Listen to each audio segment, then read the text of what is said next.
Hey gang, I hope you're having a good day. I wanted to show you something. Look what my son built for me today. It's a cool Lego jackhammer, and it rolls back and forth, and it goes up and down and moves like this. So much fun. Oops, I broke it. Now it's got to be fixed. I'm gonna have to ask him for some help. That reminds me of a man in the Bible who one day he was sad. And what's interesting, he was never ever sad, or rarely ever sad. He was a servant of the king, and he came in before the king to serve him something to drink. And the king said, "Nehemiah, are you okay? You must be deeply troubled. I've never seen you sad before. Let's stop for a minute." What if someone could say about us, they'd never seen us sad before? That would be pretty cool. That we're so full of the joy of the Lord that we're never sad. Well, that was Nehemiah. The king said, "What's wrong? Is there something I can help you with?" And remember in our story of Esther, talking to a king can sometimes get you in trouble. So Nehemiah was nervous, but he prayed. The Bible tells us he prayed. Nehemiah knew who to ask for help, didn't he? And that's really cool. So Nehemiah prayed and said, "King, the land of my ancestors lies in ruin, and I live here and I serve you, but their wall is torn down and they need help." And the king said, "Well, how can I help you?" He said, I would like to go back and rebuild the wall."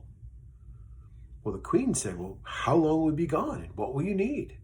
And when he answered the question, the king gave him permission. And Nehemiah said, "One more thing. Can you give me letters of introduction and permission to pass through the different lands so that I would be safe? And can you tell the manager of the king's force that I'm going to need some timbers to rebuild the gates?" And the king did all of that for Nehemiah. He must have really loved Nehemiah. And Nehemiah must have been a great servant. We like people who do nice things for us and who are kind to us. So Nehemiah must have been a very kind, very loyal, and very faithful servant. Well, Nehemiah gets to Jerusalem, and it's in bad shape. The walls are torn down. There's nothing standing. And what's more, they've been burned. It's just a big bunch of rubble, a big heap of mess. And the people of Jerusalem are not safe from their enemies. So Nehemiah prays, and he walks around and he walks around the city to check out the walls. And then he talks to the elders. And he tells them that God has told him that he's supposed to rebuild the wall. And he tells them that the king has given him all these letters to keep him safe. The king also sent a small group of soldiers to keep him protected. And that he even gave him letters to go to the manager of the king's forest to get timbers to build the gates. So the children of Israel and the leaders are super excited. And they get right to work. And Nehemiah is very organized. He doesn't just start building the wall. He takes different groups of people and assigns them different tasks and tells them what to do and when to do it and how they're supposed to do it. He gets them going. So they're all doing the same thing or walking over themselves. Well, there are two people who are not very happy about this. Sanballat and Tobiah. They're very mad that someone is coming to help the children of Israel. So they're trying to think of what they can do to stop this whole thing. Kind of like the Grinch in Whoville, who doesn't like Christmas and he wants to shut it all down. Sanballat and Tobiah want to shut down the building of the wall, and that's not good. So Sanballat walks up to them while they're working and says, "You silly guys think you can rebuild a wall? And because you put rocks on top of each other, they're going to stand up? Even if they've been burned, they're ruined, they're just going to fall down." And Tobiah starts laughing. He goes, "If a little fox walked around your wall, it would fall down." Well, that made the people kind of discouraged. So Nehemiah prayed. Did he get mad at them? No. He prayed to God because he knew that God was his protector. He knew that God was his provider and God was his strength. As he prayed to God, he said, "God, rebuke them and keep them away from us." And God did. And they tried to get an army together.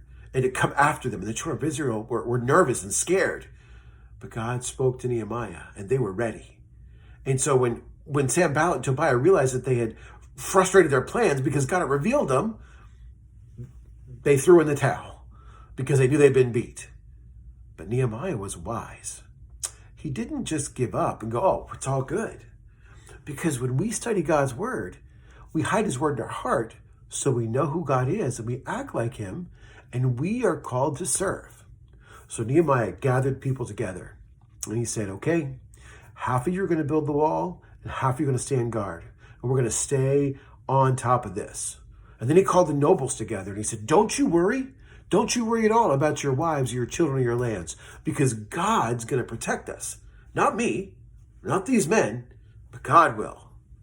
And then very wisely, he gathered all the people from outside the gate and had them to come stay inside the city. So they'd be protected and cared for until they rebuilt the wall and they'd be safe again. Wait a minute. That sounds like us. We've got to come inside to make sure that we're safe, that we can be taken care of. And when all this passes, then we can go back outside again. So we have to, like Nehemiah, trust God and trust our leaders and trust our moms and dads to know what's right and to do what's right. Well, so they kept building. They didn't give up. And Nehemiah had them hold a building tool in one hand and had them hold a sword in the other. So they were building on stones and holding up their sword in case someone would come after them. He also put trumpeters around because the wall was really big, really wide, and there was a big distance between people who were fighting, between who were building. Sorry, they weren't fighting, they were building. So Nehemiah told them, when you hear the trumpet, run to where the trumpet's sounding because that's where the attack is coming. He said, but never fear, God will fight for us. And the children of Israel, with Nehemiah's help, rebuilt the wall. That took a long time. It was a lot of work, but God made it possible. So sometimes when God works, we have to work too. We have to do our part. Nehemiah had to talk to the king. Nehemiah had to take a chance, but he prayed, didn't just take a chance. He prayed and asked God to help him, and God did. And he knew exactly what to ask the king for because he was ready to serve when the time came. And he took those letters of introduction to keep him safe and to give him permission to go through. He had the letter. He was smart enough to think, I'm going to need big trees and big timbers to rebuild these gates. And so he had a letter for the king's forest. He also helped the people help themselves. He divided them up. He gave them jobs. He gave them tasks, and they did it. Sometimes they got discouraged, the Bible tells us, but he reminded them of what God had done. He reminded them of what God was doing. And he reminded them of the purpose of their work, to rebuild the wall of Jerusalem, to rebuild the city where God's people dwelt. So as we're at home and we're helping each other, we need to remember that God's in control and that he has a purpose and a plan, and he will take care of us, but we've got to be obedient. That's a word we've been hearing a lot, isn't it? We've got to obey, because when the children of Israel obeyed, God blessed them. And that's a lesson to us. So when we obey mom and dad, when we obey our authority, God will bless us.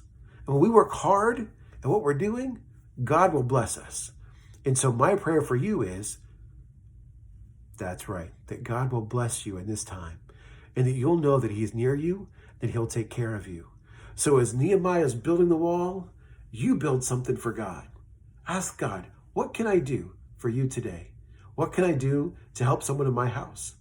What can I do to help someone in need? Have a great night. We'll see you tomorrow.